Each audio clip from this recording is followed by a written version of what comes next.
Felipe, a Polícia Federal atua bem no posicionamento de fronteiras, como melhorar o setor?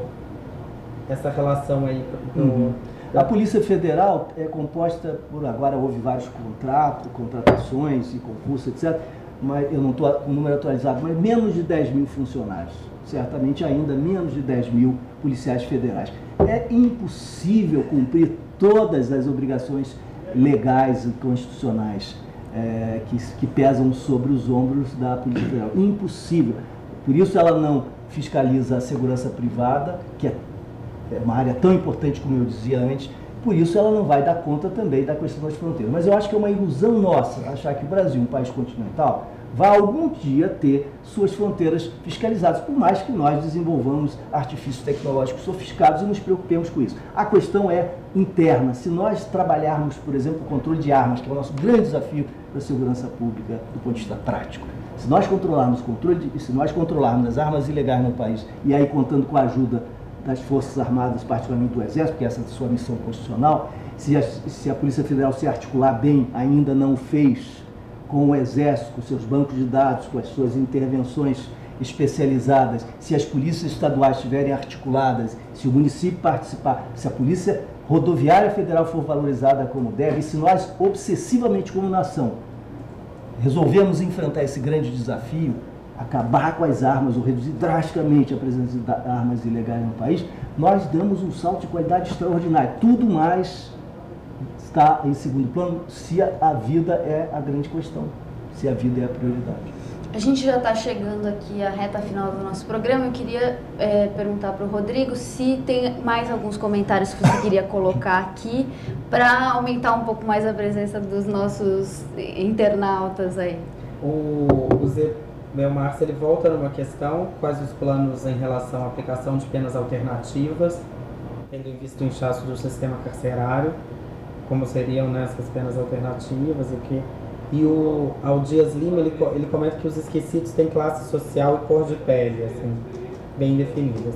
E voltando a uma pergunta do Léo Arteiro, o Luiz comentou que a Marina tem em pauta essa questão da segurança pública no discurso dela. Ele pergunta por que os outros candidatos não falam sobre isso, ou então que esse assunto é tão Antes de vocês abordado. Responderem, como a gente já está no final do nosso tempo, eu queria pedir que, de repente, o Marcelo respondesse rapidamente sobre a questão das penas alternativas, e aí o Luiz finalizaria comentando a segurança pública dentro das propostas dos presidenciáveis.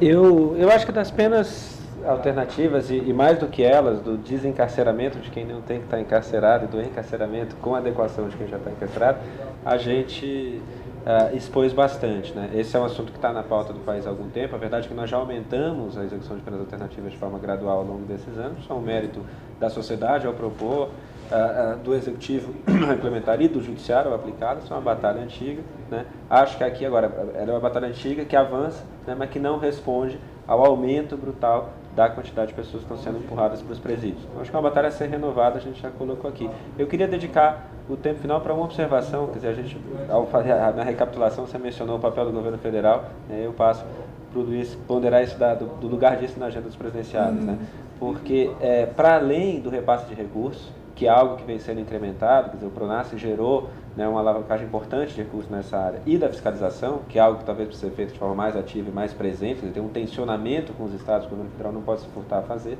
e talvez venha se furtando, né? Mas para além disso, não menosprezemos a importância e o peso do governo federal como um indutor de ações e a propositor e definidor de agenda em qualquer área do país. Quer dizer, no caso dos municípios, o fato de que o governo federal escolheu incluir os municípios entre beneficiários de recursos nas suas transferências, como agentes de segurança pública, tem um impacto positivo para permitir que os municípios façam isso, mas tem um impacto imensamente maior em reconhecer os municípios como um ator, valorizá-los como tais e fazer com que isso aconteça, né? E assim com uma série de outras questões. Quando a gente fala de tudo que a gente falou aqui, se isso surge com clareza, né, no discurso, na formulação de política, na proposição do governo federal, para além dos recursos da fiscalização, ele realmente condiciona a agenda em grande parte. Claro que tem limitações, os estados são autônomos, os municípios são autônomos, né, aí entra toda a questão do sistema, mas isso vale para colocar na pauta e colocar em marcha coisas que tem que estar acontecendo no âmbito da gestão, naquela raia de qualificar a gestão enquanto as reformas constitucionais e do sistema não acontecem, e vale para que as reformas constitucionais do sistema estejam em debate, porque elas não têm Estado, né? Então, e sem que o governo federal abrace isso, dificilmente, quase, certamente não estarão. Então, acho que para além do papel gerencial que a gente mencionou aqui, que são fundamentais, né, esse lugar do governo federal em colocar a pauta para o Congresso, para a sociedade e para a federação é fundamental e tem que ser entendido e valorizado. E nesse sentido, acho que é bem a marca da Marina ser muito honesta sempre, para além das disputas, né, eleitorais circunstanciais. Então, por uma questão de justiça e também honrando esse tipo de prática de Marina, esse estilo da Marina, é importante que a gente faça justiça ao ministro Tarso Genro, que deu uma contribuição muito importante, não só com o PRONAS, que valorizou a prevenção, mas com a descoberta dos municípios. Nós, há muito tempo, chamávamos atenção para isso e já desenvolvíamos experiências interessantes nos municípios. E o ministro Tarso Genro, com quem eu trabalhei em Porto Alegre, já numa experiência municipal, valorizou os municípios, repassando diretamente recursos para os municípios, e isso trouxe para a agenda um tema que nos é muito caro. Essa foi uma contribuição importante. Infelizmente, as contribuições, entretanto, foram insuficientes, e por isso nós ainda estamos discutindo as questões, inclusive as mais difíceis, as fundamentais, porque elas, lamentavelmente, por razões políticas, não foram abordadas. Os presidenciáveis principais que estão disputando com Marina ali a ponta dessa corrida são o ex-governador José Serra e a ministra Dilma Rousseff. A ministra Dilma não se pronunciou de forma sistemática sobre segurança pública. E esse silêncio é muito triste, eu acho que é realmente deprimente, porque ela tem falado com muita eloquência sobre muitos temas relevantes.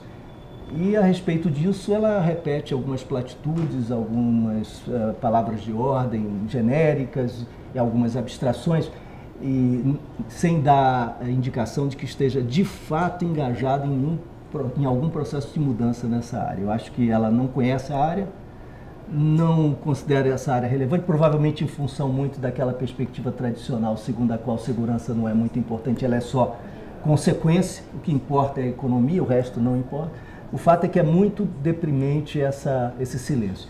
O governador Zé Serra trouxe contribuições, falou do tema, mas me parece de uma forma inteiramente equivocada e muito retórica. E me parece que a ideia do Ministério é mais uma ideia de marqueteiros do que uma ideia consistente de profissionais da área. Por quê? Porque se nós estamos desenhando aí, mostrando aos nossos amigos internautas que o sistema não existe como sistema, ele é anárquico, ele está fragmentado, ele precisa ser constituído, ele precisa ganhar organicidade. Se o sistema é assim, desestruturado, como é que nós vamos criar o que Marina chama de puxadinho, né, sobre o caos? Nós vamos edificar um ministério num ambiente de caos. O ministério pode ter um papel muito importante se vier associado a um projeto profundo de reforma, mas se for apenas uma palavra de ordem para passar a mensagem de que o candidato se preocupa com o problema e quer enfrentar o problema, então isso é apenas um engodo, é um fetiche, é um jogo retórico vazio e perigoso.